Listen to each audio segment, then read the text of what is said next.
you feel like the Thunder are going to be able to get a win on the road? Because they have to win the finals. Yeah. You think it's in game 3? Uh, I don't know if it's in game 3, but I definitely feel like we could steal one. I feel like the Pacers are going to win next game, bro. That's my I, prediction. I I was about to say I think so too. I think kind of what we saw in that fourth quarter from Hallie. I think he's gonna come out like that. Going into this next guy, man, another just crazy season. Obviously in the running for well, he ended up winning Mm-hmm. most improved player of the year. Dyson Daniels, the great barrier thief, leading the league in steals, averaging 3 steals a game. Just a hell of a season. In my opinion, was the defensive player of the year as well. What's going on, ladies and gentlemen? It's your boys over here at Three Man Weave. I'm your lovely co-host ZD in the building with CJ, our other lovely co-host. He's saying, "What's up?" We're coming at you guys live. It's Monday, it's June 9th. Let's see what happened, man. We got to talk about Sunday. Obviously, we went through some all playoff teams last time. We talked about the all NBA teams as well. We got the all defensive teams for you guys, and then we got our second all NBA playoff team. So we're gonna go through that. Obviously, what happened in Game 2. It was pretty crazy. The NBA Finals is just something that you can't miss. So if we said it on the last episode, if you're not watching it, that's a dang shame. But CJ, how you doing today, man? How you feeling? Feeling great, bro. I talked to you a little bit before we hopped on and started recording. I'm actually off today, which is a slight change in my schedule, Yep. but just good, man. Went to the gym Okay. earlier this morning. Obviously after last night's game, feel a lot better. But yeah, no, Sheesh. feeling good. Got that pod that we shot the other day done, and should be posted here soon. So productive day, bro. Can't complain, and super excited to chop it up with you about hoops. So can't wait. Yeah, I was writing the outline today. I was like, man, Aaron Wiggins show, man. You want to just hop right into game 2, man, and just Yeah, well, I'll give you my thoughts yeah, first. go for it. Obviously, you're the Thunder fan. You're in this spot, but I told you, man. First quarter, it was blitz. Like I seen Case and Wallace in the starting lineup. So again, you had Yep. touched on the last decision that Dagnall had made. You had said we're gonna see what they do in game 2. Obviously, the two big lineup has kind of hurt them. Just no pun intended. We keep saying it. The way that the Pacers play with so much pace is very quick. They get up and down. But Case and Wallace started it off with a layup. Pascal Siakam came down, hit a quick three. I told my girl, I was like, man, this game is about to be jumping. But yeah, the thing that I had in my notes is something I'm sure you're gonna bring up, but Tyrese Halliburton just needs to be more aggressive. I didn't see that aggressiveness really come out until the fourth quarter. But I think he hit a triple, and like I had mentioned to you earlier when we were talking, Mike Breen gave him that early bang, and I thought that was going to get him going. To be honest, he started off slow in game 1 too, mind you. If you guys didn't watch game 1, definitely go rewatch that. But he definitely had his fingerprints on the game, but he Right. wasn't super involved from Yep. an offensive perspective, and that translated to game 2. And I think the other thing that I had in my notes is just the way that the Thunder are playing him. Yeah. To be honest with you, you seeing so many different looks and so many different things, and I think it's really forcing Andrew Nemhard to be the initiator. And Andrew Nemhard's a point guard at heart. I think I was pretty surprised with how he was able to control the game, and he's been able to do a good job over these last couple games. But yeah, in the first quarter, I just didn't see that aggressiveness from Tyrese.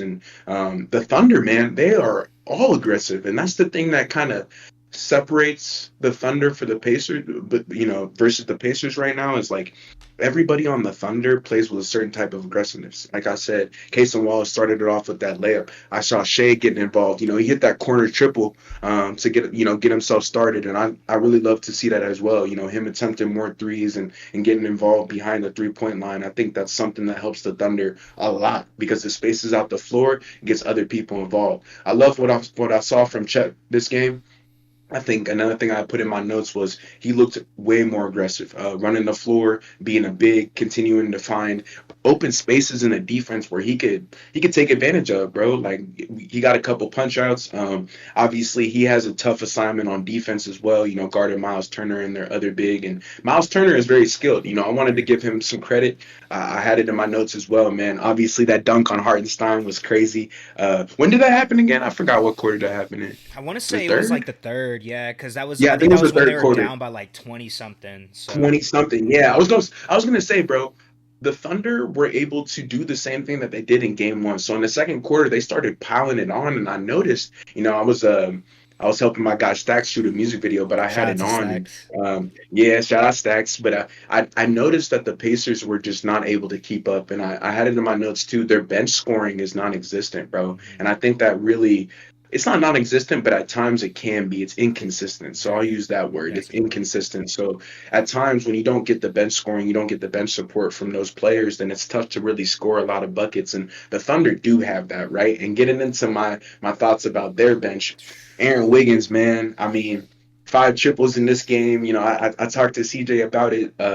I think he got going. He hit one or two, I think, in the first half, and he Mm-hmm. had the other three in the second half. But he got going in that first half, and I was like, man, I was telling my girl, I was like, if Aaron Wiggins can get going, this is going to be a big deal Mm-hmm. because the Thunder definitely needed every bucket from him, and to me, he was really the man of the hour. Him and Alex Caruso were doing things that, again, the Thunder just there's a way that they play. The way that they play is very together, and I think whenever everybody's getting involved like this, even if you were a box score watcher, you saw um, everybody was in double figures, man. Like I said, Chet had a great game. Shea obviously had another brilliant performance, and if you guys don't know, he ended up. I think he had the most.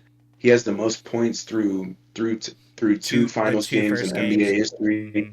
So just another masterful performance from him. But yeah, man, I think they went on a 19-2 run in the second quarter. Mm-hmm. So like you're saying, that's kind of where that lead ballooned. And yeah, bro, I think for me, what's so great about it too is like I think our predictions were kind of close, but it was Super 123, close. 107. Yeah, Super bro. And close. like you said, the Thunder really scored a lot of buckets in this one, and they were able to they were also able to contain the Pacers offense, bro. And Mm-hmm. that's really just the ultimate story in this one. I feel like Tyrese really struggled to get it going until the fourth quarter. Like you said, he hit a couple big buckets, and RJ really pointed it out. But um, he just he needs to be doing this the entire game because that's the first thing I brought up a couple minutes ago. But if Tyrese Halliburton isn't the man of their offense, if he's not able to get 20 to 25 points a game, then the Pacers are really going to struggle, bro. And just looking at the bench scoring and the 3 point discrepancy, I think that's the biggest one for me too. Is I feel like the Thunder were able to just completely command this game from the 3 point line and also on defense. And again, Alex Caruso, man, like I mean, Shea had 34 points, four steals. Everybody's involved on defense, and I think that's just the biggest thing for the Thunder, bro. Is they play for 48 minutes. It's hounding defense. If you're not able to withstand it, you're gonna run into games like this. But I think Indiana didn't make the necessary adjustments on offense to really combat the Thunder's play style. And again, they knew they were going to score. I think that's the toughest thing is whenever you're playing against the Thunder is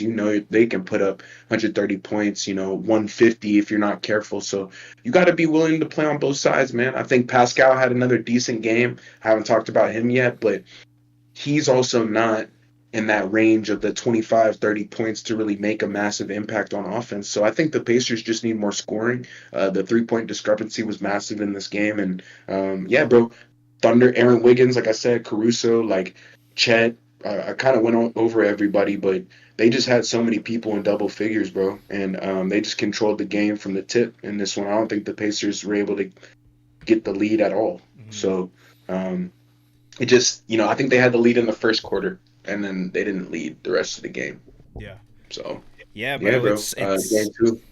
I was about to say it's you explained it perfectly. I think that first quarter was a lot closer of a game. Like you said, I think they led at like certain points maybe towards the beginning of the game, but pretty much second quarter, like you said, I think we went on that 19-2 run, and we kind of it was like an avalanche right there, and I feel like we that's when we are a dangerous team to play against because I think, obviously when you have a lead that big, it kind of gets to a point where, especially in game one, we were up by 15 in the fourth quarter. You kind of get complacent, but I think we learned from that. And this game was a great example of it because, I have it in my notes. I think Pacers were down 23 with 4:48 in the second quarter, and then they went on a 10-0 run and cut the lead to 13 with 2:41. 13. So I think it kind of just goes to show we learned from that first game. It was we know that what the Pacers can do. I've been super impressed with Aaron Nesmith, bro. Just what he's been able to do from three, and Same. just he has the green light, bro. And we saw what he did against the Knicks. You know, we know what he's capable of, and even what he did against us last game. You know, so I think I was just very impressed with how we were able to combat everything that they were doing. You know, I feel like that was something in the first game where I was like, damn, like they were always in reach. You know, in this game they were, like I said, they brought it down, the lead down to Yeah, 13, 13. but Yeah, other than that, that was my really only like scary moment per se. You know what I mean? I felt like I was pretty exactly. comfortable with the game and just kind of what we played, but you know, I was super impressed, like you said, Caruso knocking down threes, defending at a high level throughout the whole game, and just when he's able to do that, when he's able to actually knock down those threes that he's attempting, it just takes us to a whole new level. You know what I mean? And you brought him up. Aaron Wiggins saved basketball, bro. Aaron Wiggins saved basketball once again on the biggest stage in the NBA Finals, bro. And I'm so glad that he was able to do that and kind of, put him, for everyone that didn't know about him, put him on notice. You know, I've been watching them No, all year. You know, I mean, you've been watching them all year, so you understand it. But a lot of basketball fans probably aren't paying attention to, these players that are coming off our bench. But he's been doing this all year, man. And I think that just kind of goes to show, I think you talked about it whenever we were chopping up before we started recording, just, that the players that we have on our team, bro, and how they are pretty much ready whenever we call their number, it's amazing. And I think that is a huge reason as to why we are where we're at right now. And same with the Pacers as well, but I think it goes to show just kind of, you may not be playing 20 minutes every game. You might not even play a game. Like Aaron Wiggins was getting DMPs a lot throughout this whole Joe. playoffs, but when he had his number called, and Coach Dayton all kind of saw that we kind of need a little bit more offense whenever Shea isn't in, and we need someone that can kind of, when J Dub isn't getting it going, which he had an incredible game at the beginning. It kind of seemed like he was a little timid and looked like he wasn't, Yeah, being as aggressive as we know he can. But he started to figure out, especially second quarter, really going into the second half. That's when he started attacking the rim more. But yeah, just kind of, super impressed with him, bro. Aaron Wiggins, but just what he was able to do. You know what I'm saying? Like I said, just coming off the bench and, didn't play last game. And, this is, like I said, the biggest stage in basketball. And, the lights weren't bright for him. So,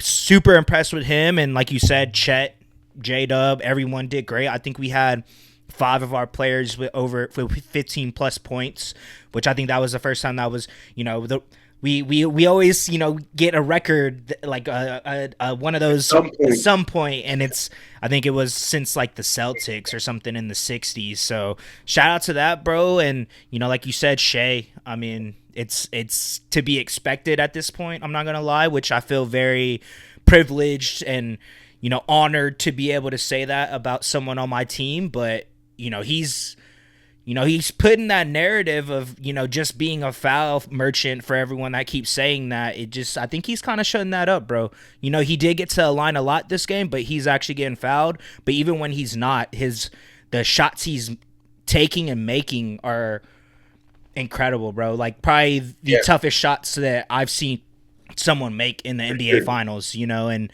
you brought up the stat. I think you said that he has 72 points scored in his first 2 NBA finals games, which is a record, breaking AI's record that he placed in '01, which was 71. So, he's in that elite company, and it's great to see, bro. I think what I was most impressed with him this game, obviously his scoring, but just his, like you said, all of our players have been engaged on the defensive side, and that's kind of what our identity is. So it's great that our best player is able to do that. And there was a play that I remember. I think Tyrese drove to like the mid range area, and he just like took that ball right out of his hands, and I was like, Oh oh, yeah, okay. I was give like, me all that. right, yeah, give me that, yeah. And those are the type of plays, bro. And then just kind of, like I said, I brought it up in the first episode or last podcast, sorry, with game 1, kind of our recap of it. Just, the Pacers have decent defenders, bro. It seemed like they Oh gave yeah, gave bro. us a lot of problems for. I mean, obviously Shea still dropped 38, but it seemed like it was trying to. He was filling them out, Yeah, getting to his spot still, but seeing how they're playing him, and I think I wouldn't say figured it out because obviously it's a long series, but I think kind of what his efficiency says for this game, going 11 for 21, 1 for 4 from three, but 12 free throw attempts and he hit 11 of them. I think it kind of shows the type of player that he is and he has been for the last couple seasons. But just like you said, I think it's at a point right now where heading into Indy and game 3, I think it's going to be a good one. I know that the field house is going to be rocking. They've been waiting for this moment for a really long time, and it's going to be I know it's going to be a battle, bro. I know people were saying like Thunder in 5 or this should be an easy Thunder series. Like, I mean, I never had that mentality. I'll never disrespect the team and think that, but just the way that we've been playing, I know our defense is going to travel. It's really going to rely more so on our shooting and like you said, our bench production. And going on the road, it might be a little harder of a task for the players like Wiggins or Joe or even Caruso. I'd put him in that category, but the way he's been playing, I'm not expecting him to score 20 every game, but he's going to bring it on the defensive side of the ball. So I think that's going to be something we're going to have to hold our hat high on or hold our head high on and just kind of stay true to what the way we play. And I think you brought that up last game, just yeah, we're forcing the Pacers to kind of play our brand of basketball, which is pretty much the same. Like, I wouldn't say our games are too different. It's not like it's not like how the Nuggets were, where they're like like going into a zone and just kind of shutting down our defense. But both of us are trying to run, get on the breaks, and a couple of other notes that I have just to kind of go through them to let you know what I was thinking as I was watching. My first note, of course, was Aaron Wiggins save basketball. First note. I did Shea second quarter masterclass. I think that's when he really started cooking, and I think that's when he hit Neesmith with that. Matherin. He was like sizing him up and took him dancing and stuff, and hit that tough mid range shot. Another one of my notes: we're still forcing turnovers, but haven't been able to capitalize and score off of them. Kind of like what we were saying, it's like a lot of dead ball turnovers and ball going out of bounds for everyone that doesn't know, or end of a shot clock. So it's hard for us to get into transition. So I think that was something. I watched a lot of the press conference after the end of the first game, and that was one of the questions that a lot of reporters were asking them, like, hey, y'all are forcing them, y'all are turning them over a lot, but y'all haven't been able to score off of them. Is that y'all's like game plan? Like, do y'all rely so heavily on it? And I think a lot of them were saying it's not like their game plan isn't to just score off of the turnovers. I think it just goes with the type of play, type of basketball exactly. that they play. So it kind of goes along with it. But like I said, not too worried about that. We didn't turn them over as much as we did last game. But they turned it over 15 times, and we actually turned it over 13. So probably get a little cleaner with those type of things, but I'm not too worried about stuff like that. It goes with the flow of the game, and of course, like, that's how you get like the players like Chet, like J-Dub going.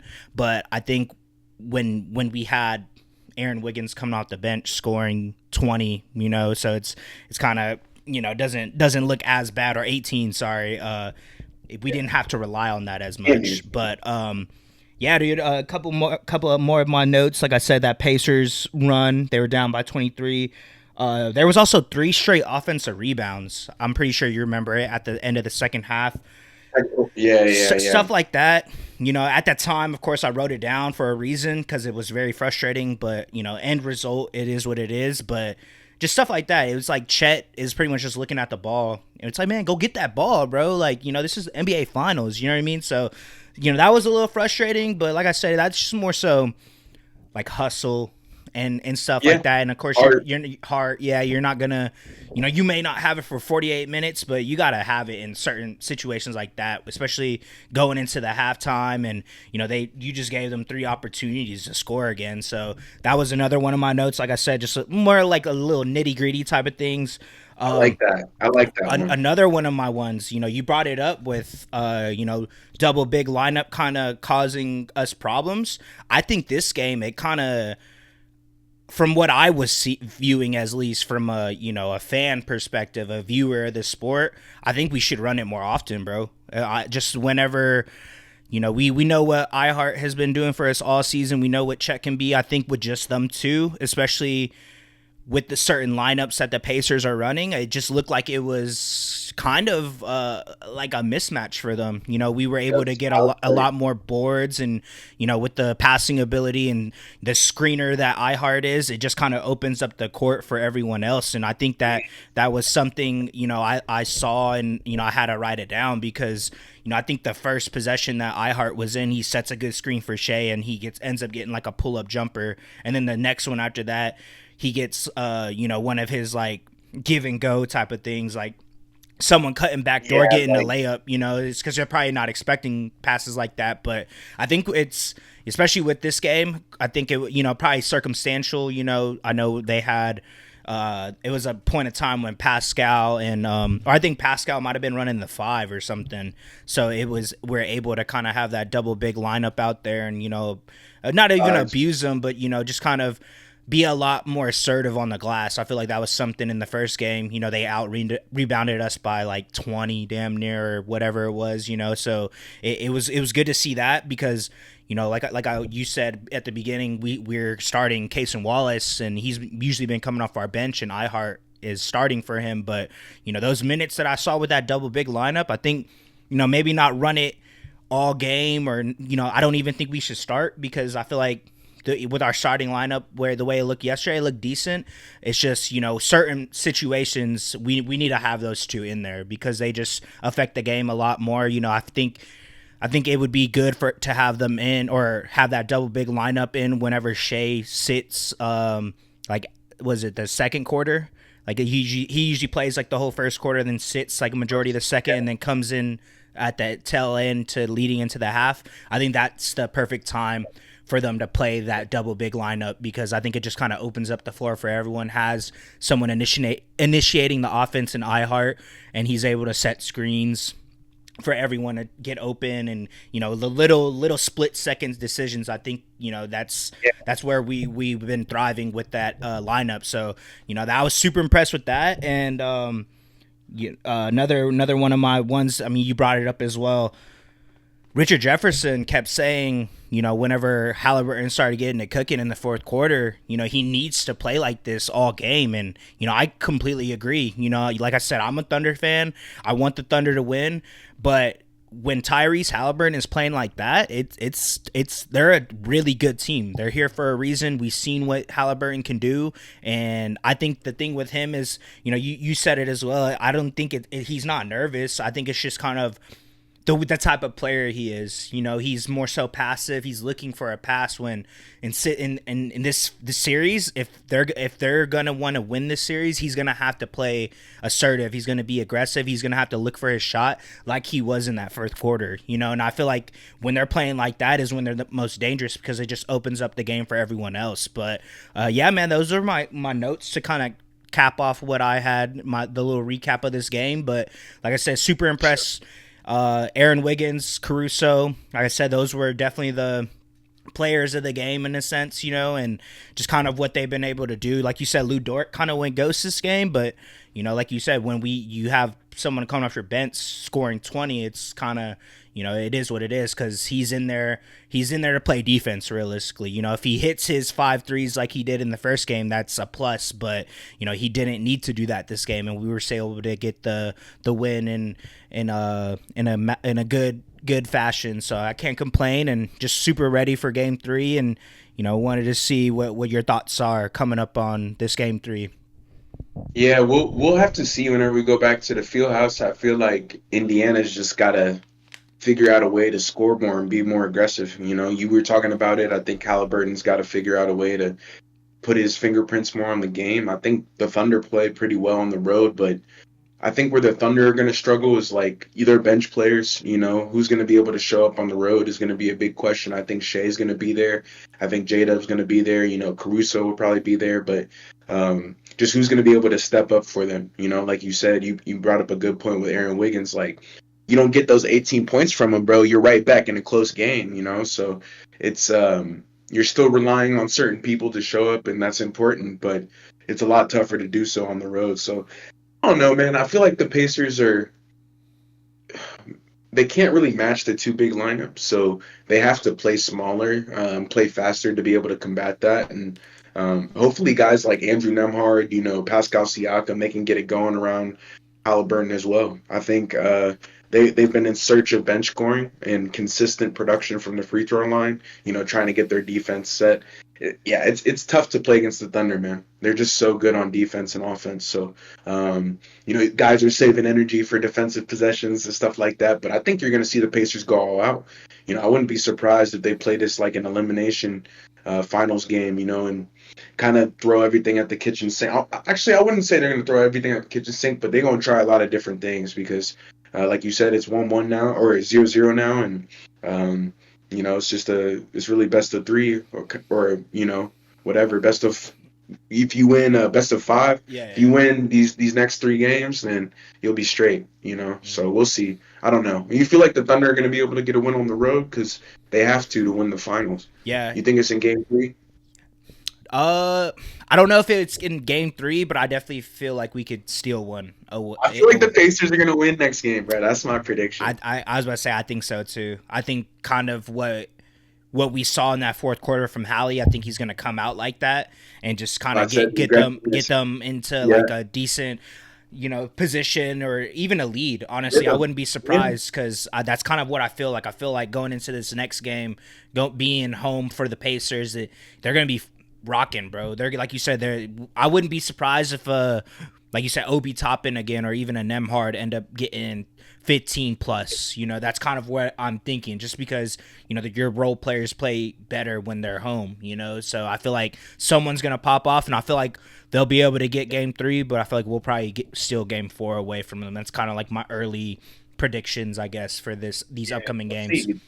Yeah, man. I think Carlisle's had a coached a hell of playoffs. I think he's put these guys in position to be successful. It's kind of on the bench to really show up, and Halliburton to galvanize the troops, bro. Like it's time. I think he's got to show up big here for Mm-hmm. them to have a chance. So we'll see. Exciting game though, for sure. It was back and forth, man. If you looked at the box score, it doesn't look too competitive, but I think these two teams are the best in the NBA for a reason, Mm-hmm. Yeah, dude, it was no it was doubt. great. It was like I said, just being able to go on that run was really where we won that game. You know what I mean? Like you said, that Yeah, 19-2 run. That's where we won the game because they weren't really 100%. able to bring it back down. Besides that, 10-0 run, but we were knocking down shots. We were playing great defense, and I feel like that's been our mantra all year long. So it's just sticking to what we know and staying true to who we are as a team, and kind of going into these next couple games, just staying true to that, not really paying attention to the outside noise and, this and that or whatever. Like Aaron Wiggins isn't going to score this much. It's like, yeah, he might not, but, we still have people on our team that really haven't had, besides, J Dub had a great game. Like we haven't gotten that check game yet, or we haven't gotten, I Heart, him hitting those floaters all year long. We haven't really got that yet. So excited, bro. Super excited. It's gonna be a good one. Can't wait till Wednesday, and I'm geeked, bro. It's exciting. Facts, bro. Facts. Yeah, the Thunder and Pacers know a thing about defense. So you ready to hop into the all defensive second team and first team? Because we got some. I mean, you got some Thunder players on this list. I have no Lakers. Pacers don't have anybody either, but they could. But Mm-hmm. yeah, let's hop into it, man. Let's get it. We're gonna head out west, bro. Starting off with this Ivica Zubac, holding down the paint, man. I don't have his statistics right in front of me, but I know CJ's got me. But Mm-hmm. what he was able to do from a rim protection standpoint is why he's on this list. The rebounding, I think defensive rebounding as well. Just a big body. And again, man, to me, this is the best season that he had in his career, efficiency wise, and what he was able to do for the Clippers from an offensive standpoint. I think he's a way more polished offensive player, but obviously this is a defensive category. So I think the defensive rebounding, the blocks for me is what really does it. And I'm very impressed with how he's been able to shape up in his career. Ex Laker. somebody I've always supported, but he's just turned into a beast. Honestly, like he's a great. I would say he's a top eight, top seven center in the NBA. So Hmm. shout out Ivica Zubac. Would you like to add anything else? Yeah, just like you said, it's I didn't expect for him to kind of have a breakout season. 9 years into his career, but I think it kind of goes to show the type of player that he is, and what he was able to do this season for the Clippers was incredible, especially not even just on the defensive side, more so on the offensive side, because I feel like that was something in Yeah, his game. exactly. But obviously, like you said, this is a defensive category, so we're kind of talking about him defensively, and he was able to average a block and a steal, essentially, zero point 0.7 steals a game. But like you said, just what he was able to provide for the Clippers, he's a big body that it's hard to score on him. So I'm glad that they gave the nod to him. And, it's dope to see someone that we probably didn't really expect to be in this position, getting this accolade for him. So shout out to Zubac, bro. Like you said, one of the better centers in the league. Like you said, definitely top 10 solidified, like you said, maybe Oh seven, yeah, no eight. doubt. So Yeah. it's dope Like, to see, man. yeah, shout out to Ivica Zubac. But next player on this list continues to do it. I think it's his eighth time making this list. But Rudy Gobert, man, you guys know Minnesota Timberwolves, one of the better defensive teams we have in the NBA. Rudy Gobert is at the forefront of that, being able to man the paint. He's been able to do this for a decade plus at this stage now. A couple of Defensive Player of the Year awards already. He is no stranger to this list. He just keeps on doing it. I really saw a lot of growth from the Timberwolves as well in terms of their team defense. I know it's not specific to Rudy, but I think he is included in that. Just his communication and what he's able to do from locking down the paint, man and pick and rolls, being able to switch when needed. For me, that's what I was most impressed with this year. Is I saw him switch on to Luka Doncic and guard him. Mm-hmm. He did not get cooked this year, and so that's really impressive. He's clearly worked on his footwork. I saw a lot of great things in the Olympics as well. So Rudy Gobert is no slouch, man. Mm-hmm. I'm excited to see how you feel about his year. Yeah, bro. Like Like like you he, said, it's the reason why. I wouldn't say the only reason why, but a huge reason why. As to the Timberwolves being one of the better defensive teams in the league is because of Rudy Gobert. They have great perimeter defenders, but the fact that you have a DPOY behind you and someone that more than likely is going to make an all defensive team pretty much every year, holding down the paint, kind of locking up the rim and kind of blocking everything else, that if you play too aggressive, it's because of right. Rudy. He He's your has fail he safe. yeah, Right. exactly. So he's been able to still be one of the best defensive centers in the league. Granted, might not be the greatest offensive, but that's not why he's in there. He's there to lock down the paint and Right. get Totally. boards. So it's been, like you said, it's kind of crazy. I feel like, do you think he's a first ballot Hall of Famer? Maybe.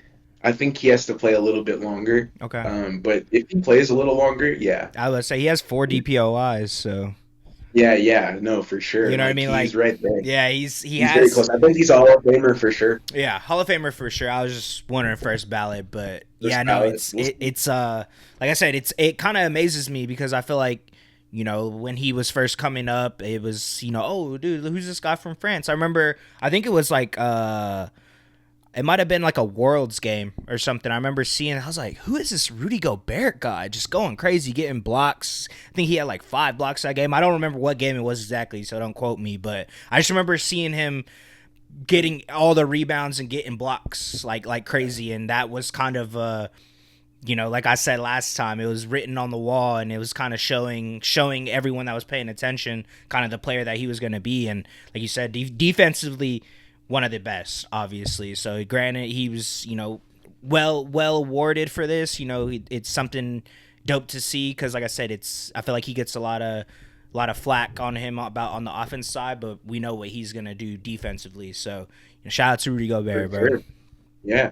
And your man's is up next. Would you like to go into that? Yeah, bro. So Jalen Williams got a nod for the All NBA defensive second team, and like I was so I talked to you about it, and I brought him up last time as well because he also made an All NBA team.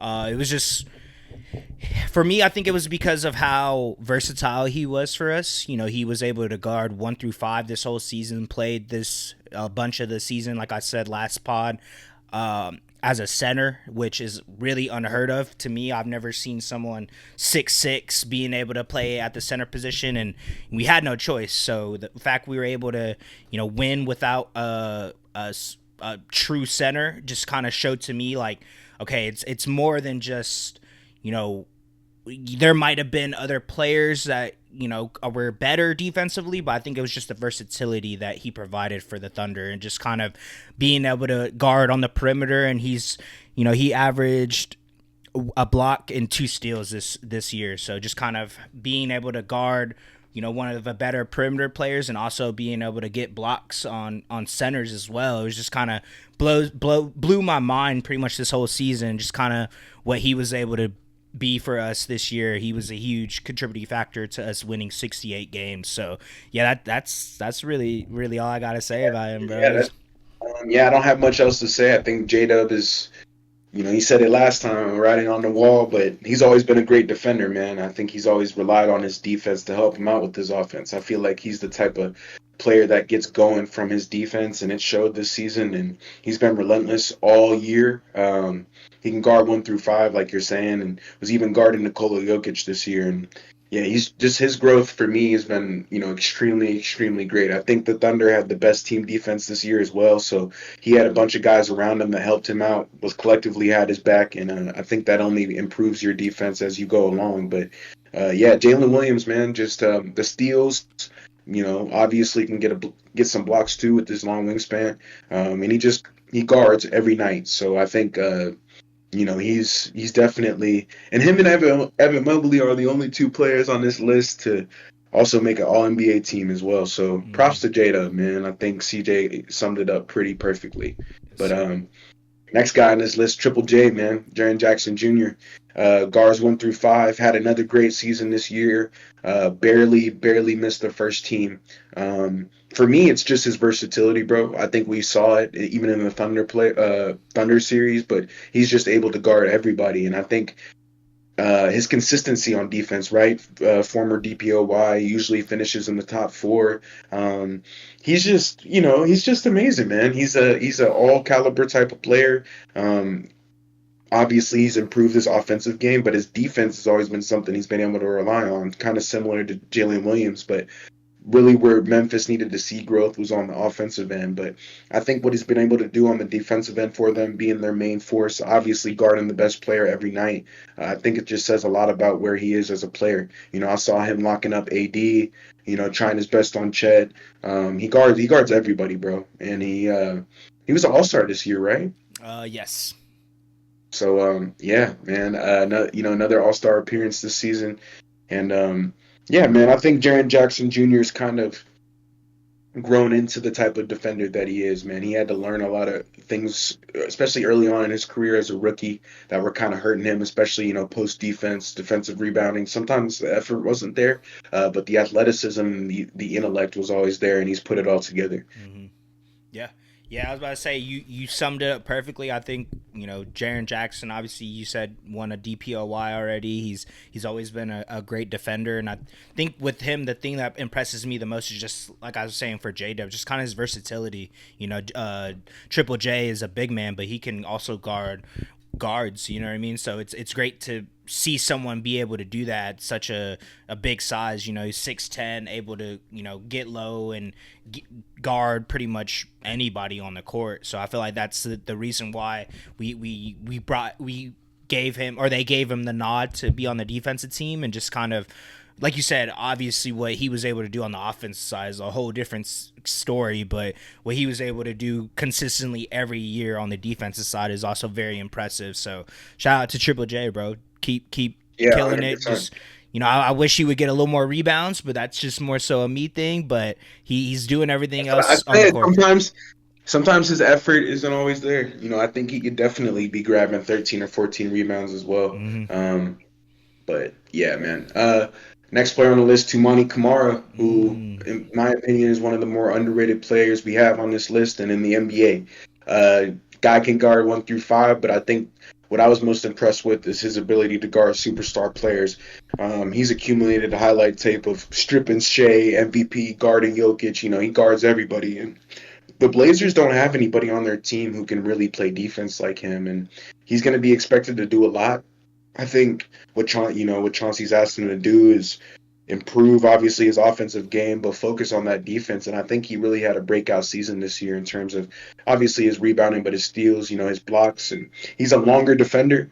He's definitely one of the bigger guys that we have on this list. Obviously, being a forward, I think he's just super underrated, bro. The Suns kind of threw him in as a throwaway piece, and I think they're very disappointed to see how that turned out because I don't think they were expecting Tumani Kamara to be all defensive second team in his second season or whatever. So Mm-hmm. it's kind of crazy to me. I was very happy with his progression this year, but yeah, if you're a Blazers fan, you should be excited because you got somebody on a court that can lock down the NBA's best players, and that's what you need to really win a title. You Mm-hmm. need players who play defense at that type of level, and Tumani Kamara was playing at an all defensive level all year. So there's a reason he's on this list as a Portland Trailblazer. Yeah, yeah, bro. You said it perfectly, bro. It's just the what he was like being able to guard the superstars. I feel like that's always something that is needed in this league. You know, we fixate so much on the offensive side of the ball and what everyone's doing offensively, but he's one of those players where he could pretty much lock up anybody. You know, any day, any game. You know, it could be a Wednesday night on in Washington, and he's gonna lock up their best player. You know, so it's great to see that Portland has a player like that because I feel like they started figuring out towards the second later into the season and just kind of seeing what they're kind of building in Portland. He was a huge factor of that, and his Yeah, bro. defensive mentality and just what he's been able to do for them is going to be great. Like you said, I don't think anybody really probably thought that, probably besides him and maybe Chauncey, but it's great that we're seeing players like this getting these awards because I didn't have this on my pre season thoughts or anything like that. So Yeah, we didn't have Tumani Kamara anywhere on our list, anywhere, man. yeah. Yeah, shout out to Tumani Kamara on the Portland Trailblazers, man. But yeah, I'll start it off hot, man. Going into the first team, these are the best defenders we have in the league. So hopefully you guys like the list. But I'll start off with a cool cat, Draymond Green, man. All defensive first team 2025. What more can you say? Slowly crept up the Defensive Player of the Year standings. Continues to do it at a high level at his age. And what's most impressive to me is just his effort level at his age, right? Like he's getting up there, but he still brings it every single night, guarding other guys' best player, being willing to dive on the floor, rebound the basketball, get steals. I think he's just a high impact guy on that side of the ball. And if Draymond's good at one thing, it is defense, and you can't deny that. And I think he's shown that again this season. And me and CJ were pretty shocked to see him even in finishing second, third in DPOY. Man, I thought it was Evan Mobley's to lose and Dyson Daniels to get, but Draymond Green ended up playing his way into that race at the end. So just had another great defensive season, and he just keeps doing it at a high level.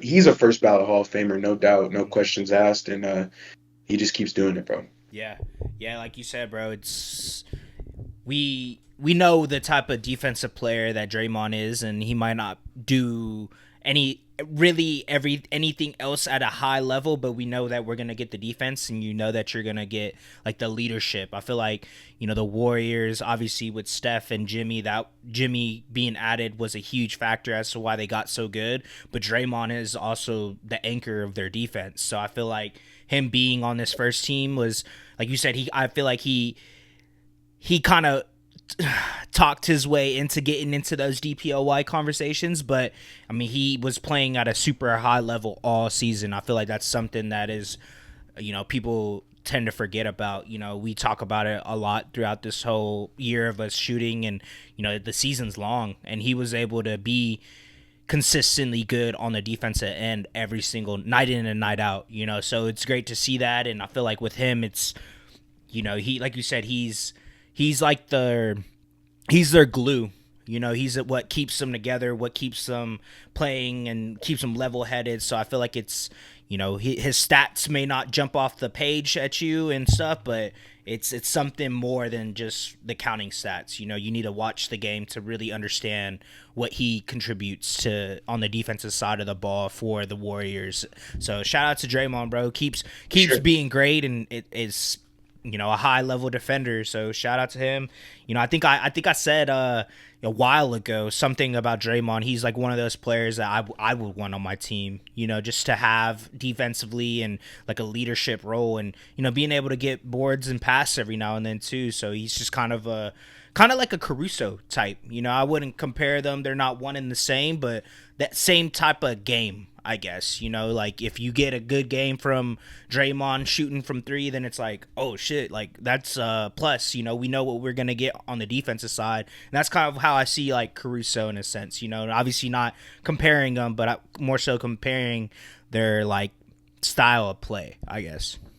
For sure. Yeah. No, I get it. I think he's very similar to him in that way. They're both high level, high effort guys, guys that do the dirty work, the janitors. And I think Draymond Green's made a living that way. This next dude that we got on our list, man, Ahmed Thompson. Mm. I mean, bro, Terra Twin Part 2, you know, he's all over the place, man. One of the more athletic guys we have on this list. But to me, what was so impressive is, again, he was able to guard superstars in his second season. What the Rockets and Ime asked to do of him was very difficult. And a lot of second year guys wouldn't have been able to handle that type of pressure. But again, they stuck him on, the opposing team's best player every single night. And he was able to rise to the challenge, getting steals, getting blocks, just making an impact on that side of the ball. And I think it also helped him in his offensive game, man. Whenever you get out, you get a steal, he's able to get out in transition, get a dunk. And I think Amin Thompson, again, being one of the more athletic guys we have in the NBA, he can jump through the roof. He's been using it right. And I know Houston is excited to have him for the foreseeable future, maybe for his career.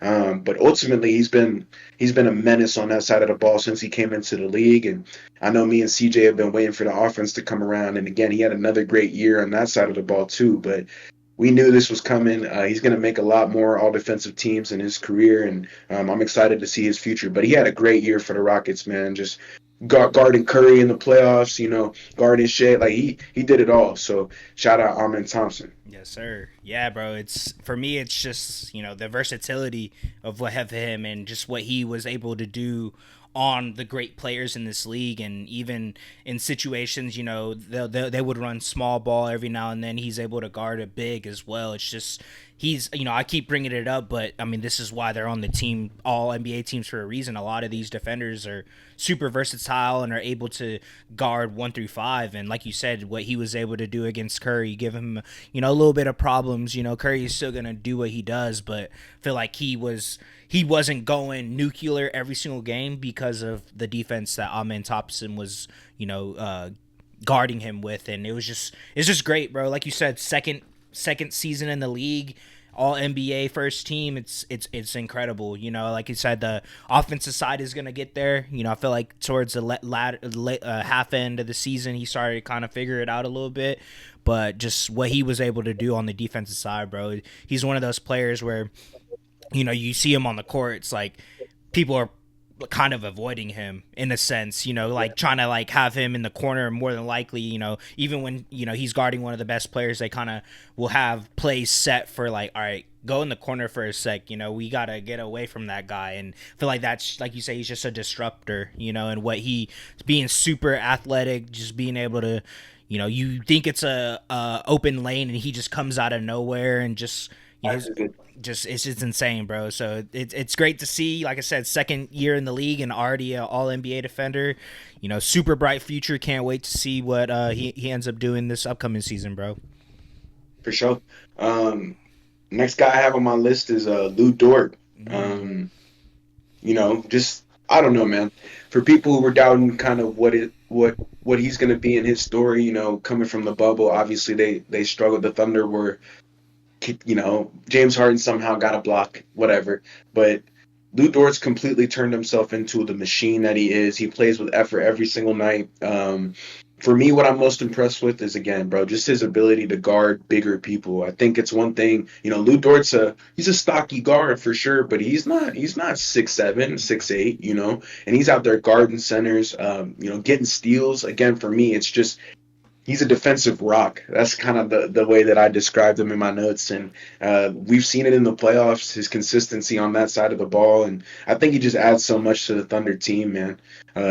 He was really just, I think for me, him and Caruso were the X factors of the season, just what they brought to the Thunder team and J-Dub on the offensive side of the ball and defensive side of the ball as well. But I just think Lou Dort has grown so much as a player, and his offensive game has definitely helped him out. But he's always been able to guard, man. And I think he's always been able to rely on that. And this was just another masterclass of a season. And to be honest with you, isn't this his first Yeah. recognition too? Yeah. He's never made it before. He's And never I made it think the before. NBA, yeah, I wanted to bring that up. The NBA kind of saw that he's obvious, like this is translating to success. The Thunder won 68 games, like somebody's doing something. And Lou Dort was guarding everybody. Hmm. He was guarding everybody 1 through 5, bro. And finally, the NBA was able to give him the recognition that honestly he deserves, bro. And he's been waiting for. Hmm. Brian Windhorst had a cool little segment about it, but he asked Lou, he was like, uh, yo, like, how do you feel about being on the all defensive team? And Lou was like, I feel like I should have already made it. And Windhorst was like, same, honestly, same. So it's cool to see, man. I'm very proud of him. Shout out Lou Dort. Yes, sir. Yeah, like you said, bro. You know what he was able to provide for us on the defense side of the ball. I would say, like you said, he's been doing that for the past couple of seasons. I think it's just with us winning the amount of games that we did, and just like you said, someone has to be doing something great, and he was that player for us. I think he well deserved of getting onto the first All NBA or All Defensive First Team this year, but I feel like he could have got second team last year. Honestly, maybe even Yeah, no, conversations same, for same. first, but uh, he's pretty much been what I've been expecting of him for the past couple seasons. So I think the fact that he was actually able to get this, this accolade for this year was, kind of just a testament to how great he is. I think the thing that impresses me the most with him personally is the fact that he, like you were saying about, a couple of these other players just being able to guard these superstars, and actually nullify them a little bit. They're obviously going to do what they What it comes do. down to now, bro, Yeah. like,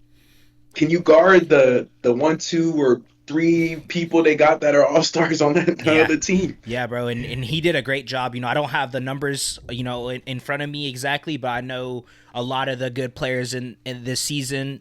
He was holding them down to like field goal percentages, like probably like lowest of Yeah, their season. So I think that kind of just goes to show what he has been for us, and like you said, just being able to guard bigger forwards and even centers at certain points of the season. Just like I think it kind of goes to just his body type. Like you say, he's more stocky, a little short on the shorter side for NBA terms, but he has that lateral quickness, and he's strong enough to where you can't just bully him. So it puts the offensive player in a weird situation where you think you could probably just post him up, but that's a pit bull down there. So you won't be able to move him yeah, at all. And he's has active hands. Their hands are already up. So if you bring that ball down low, he's gonna probably swat it out of your hands. So shout out to Lou Dort, bro.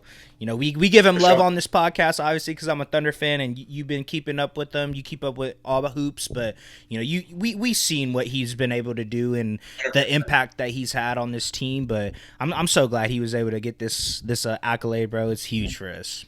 For sure, for sure. Shout out Lou Dort. But going into this next guy, man, another just crazy season. Obviously in the running for well, he ended up winning Hmm. Most Improved Player of the Year. Dyson Daniels, the Great Barrier Thief, leading the league in steals, averaging 3 steals a game. Just a hell of a season. In my opinion, was the Defensive Player of the Year as well. But just the amount of steals that he was able to get using his wingspan, getting hands on basketballs in the passing lane, whether cats were dribbling, it did not matter. Dyson Daniels was everywhere. The Pelicans definitely made a mistake, and I think Atlanta was very happy to get this guy because they've been looking for somebody to be able to guard 1 through 5 on their team for the last 5 years. Looking to get Trey help, looking for that defensive menace, and they finally found it, man. And he had, to me, he had a, when we look through the season we go through, I'd say Shea had the best year. Jokic right up there with him, but I'll put Dyson Daniels in the top 5, no doubt, just from being really an unknown basketball player to now somebody we see as a defensive menace, and he's proven himself, man. He guarded superstars. He was always there, and it's just I don't even know. It was a crazy, crazy way to watch his ascension this year. It's just every single time he would go out there would be people doubling, people, kind of making it tough on him. But I think it really showed his ability to get through adversity and understand that, like, I have to become this certain player that the Hawks need me to become. Mm-hmm. I don't know if he had that in him on the Pelicans, and I think when surrounding him with Trey Young or Jalen Johnson or these other guys who are better at offense, it's kind of you got to do your thing on defense, bro. Somebody needs you. So I think he's taking that role. So shout out Dyson Daniels for sure. Mm-hmm. Like you said, bro, it was the steals, bro. Obviously, averaging 3 steals Yeah, for a whole season, something that I haven't seen really ever. I'm not gonna lie. I think probably when I was younger, it was someone doing it, but for instance, I've been watching hoops, like keeping up with it all the time. It was just crazy to see that because, like you said, he has his hands in the passing lanes. He guard 1 through 5. He's guarding a team's best player, and him being 6'8", that helps out a lot too. So he's guarding pretty much anybody on the court at any time, and with him being that for the Hawks, like you said, that's something that they're missing. And like you said as well, I was not expecting this from him at all. Seeing whenever the Pelicans got rid of him and he ended up going to Atlanta, I didn't expect for him to be a all NBA defense, defensive first type team of guy. type of guy. Yeah, Yeah. he would hit like corner threes and stuff, but I never saw him becoming that. Right. Yeah, not at all. So shout out to the Great Barrier Thief, man. Yeah, for sure. And then obviously you guys know we got to wrap it up with the DPOY. Pretty simple. Evan Mobley, the best defender we have in the NBA.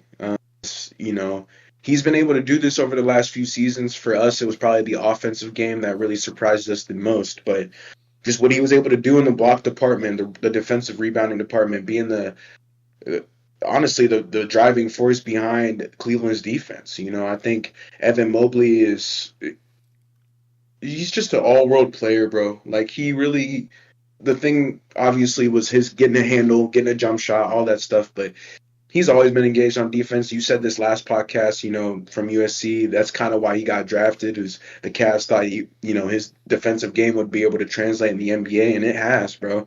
And he's proven himself as honestly the best defensive player we have in the league. Whether that's guarding a big, he switched out on guards, and he was able to do that. I think for me, that's also really impressive, bro. Is he can guard 6'4", 6'3" dudes and stick right with them. And so Evan Mobley's a special guy on the defensive end, bro. I don't think there's much that needs to be said with that.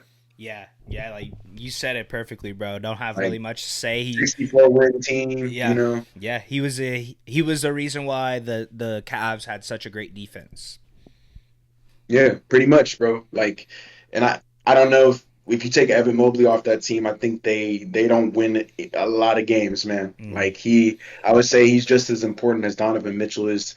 He's just as important to their defense as Donovan Mitchell is to the offense, if Mm-hmm. that makes sense. Yep. So that's a pretty good way to explain it. There But you go. yeah, bro, I'm excited, man. I want to run through these my second playoff team with you. I know I gotta head out in a second, but I want to tell you my team real quick, bro, because I have the thoughts already laid out. Let's do it. All right, let's get into it. But so CJ already helped me on the last pod. We talked about it a little bit. We got the all playoff teams coming for you guys. We started with our second team, and we was going through it. I had to bump a couple people off, but I feel like my second team is pretty solid. So I'm gonna run through it real quick. Got Giannis Antetokounmpo. I don't really know what more you could say. He was doing it all in the playoffs. He's just been a consistent driving force for Milwaukee for the last 7, 8 years. But for me, it was just he scored the most points. I think he was averaging the most points in the playoffs.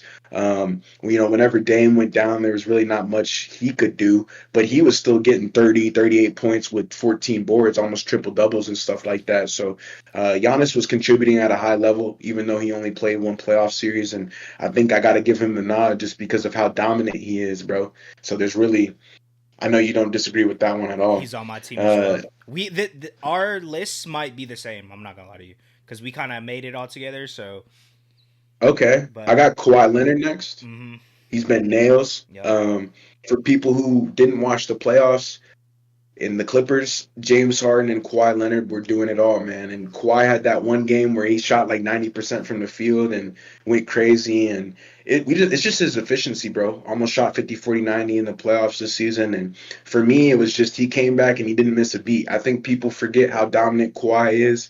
And he reminded everybody this season how dominant he is in a playoff situation. And I think the Clippers are a Norman Powell couple good games away from making the Western Conference Finals or the finals. And so I think they're a lot better off without Paul George, but Kawhi Leonard was absolutely dominating in the playoffs this season, so I had to give him that nod. I think he's averaging like 25 points on, 60% true shooting or yeah, something crazy, 90% from the line, and also his defensive ability too. Can't forget that. So mm-hmm, shout out Kawhi Leonard. yes, sir. Next guy I got on my list was Cat.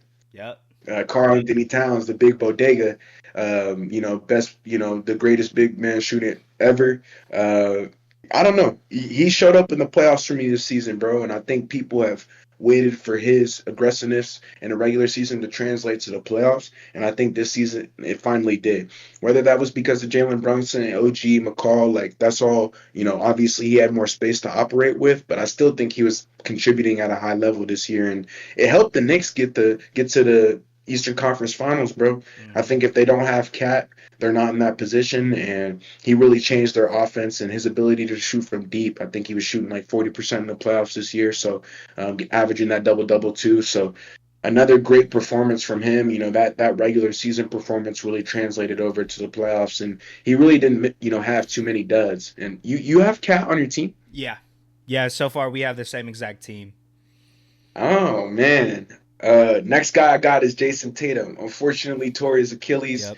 but other than that, showed up and showed out. I think at times he disappeared. There was a game or two in the Knicks series he wasn't performing at a high level, but I think the Orlando series he wasn't really needed. But that last game for me is what did it, man. I think if he was still healthy, that series could have looked a lot different. That's kind of why, when me and CJ were going through the reasoning behind he just had that 40-point performance. He looked like he was at the top of his game before he went down with that, Achilles injury, and just another masterclass of a performance in the playoffs. I think he's also more so of a playoff riser. He's a guy who doesn't really shy away from that. Obviously, dropping 51 points in a game 7, like he's a goat, bro. He's a first ballot Hall of Famer, and I think he showed that today, Mm-hmm, or in the playoffs, not today, but he's been showing it all season. right. But the next guy I got on my list, bro, the last dude is Anthony Edwards, and Yep. I think for me, bro, it's just like what he did against the Lakers, and he's been able to share the ball. Yeah. I think people have questioned his playmaking ability, and we saw that in the playoffs he can do that. Getting guys like Julius Randle involved, Nas Reed, and Jay McDaniels, Dante DiVincenzo, all these other guys around him.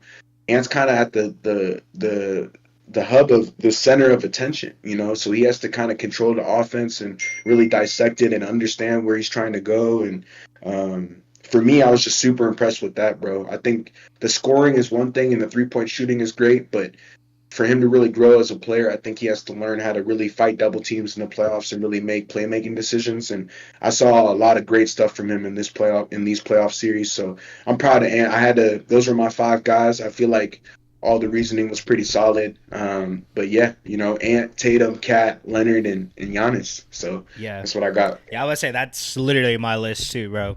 I think Right? everything you said about all the players, I agree 100%. Super impressed with, like you said, Ant's passing ability, kind of what Cat was able to do. Obviously with Brunson being the number one guy, he's a perfect number 2 guy, especially what he was able to do for them in the Eastern Conference Finals, and was it game 3 or game 4, Yeah, sorry, or whatever it four, was. four. Yeah, when he had like 20 points in the fourth quarter, I think that kind of is what solidified that for me. And kind of like same with Tatum. You know, like you said, what his performance in that last game that he was able to play in against, um, was it Pacers? Who? Tatum? Tatum. No, it's the Knicks. Knicks. Oh, my fault. Yeah, brain fart. What he was able to do, yeah, just kind of showing the type of player that he was, and obviously it ended in a very heartbreaking way. But like you said, if he was there, then it would have been. I think it would have been a different story. But same thing with Giannis. You know, we only saw him for 5 games, but he leading the playoffs and scoring with those 5 games played just kind of just showed the type of dominance that he is and that he has been for the last 5 seasons, you know. So shout out to him. And then same thing with Kawhi, bro. I think the thing that really had me put him on this list was that game where he shot 90% from the field. Ridiculous. And I think it's something, I think we were talking about it as well throughout the, you know, leading up into the playoffs, just kind of our predictions. Like, I think a lot of people forget the type of player that Kawhi is just because we don't see him as much. And I think he kind of showed who he is, and, you know, the player that he has been. It's just, you know, seeing whenever we aren't able to see you on the court all the time, people tend to forget. You know, it's a recency bias type of thing. But what he was able to do for the Clippers, you know, obviously, like you said, they're a couple Norman Powell, you know, great games away from potentially making to the Western Conference Finals, and even, you know, being in the finals. You know, so shout out to all those players. Those are, I agree with your list, bro. I think that was the one that we kind of you know, we all agreed, honestly, like Yeah. The second and first team were much easier than the third that team. third Like team, you yeah. said, I was like that one was tough last time out, but I feel like all of these guys have a purpose being on our list. So Hmm. that was good, man. Yeah, I got to bounce. But you have anything else you want to tell the pod, man, before we slide on out of here? Nah, man. Thunder up, ready for game 3. It's gonna be a banger. I just want everyone to, you know, like we said, we've been saying all season, just watch hoops, bro. This is a, you know, finals. This is what all these players have been dreaming of, being in this situation. So just ready to see what we're able to do in this next game, and, you know, hopefully we can steal one away in the field house. That's all I got, bro. 100%. We gonna see. We gonna see, man. I think they're gonna have to bring their A game, but I think the Pacers are gonna be on it. They're gonna be playing with some desperation for sure. It's 0-0. So I'm excited, man. I can't wait to watch on Wednesday and obviously chop it up. I don't know, man. We'll see. Hopefully we can get it in a little bit earlier, but so you can get your time so you can watch it. But this is gonna do it for Three Man Weave. We appreciate you guys. If you were rocking with the episode, make sure you leave a like, comment, subscribe. Obviously, we'll catch you guys next time, man. Peace. Peace. Three Three man, three man. man. Yeah.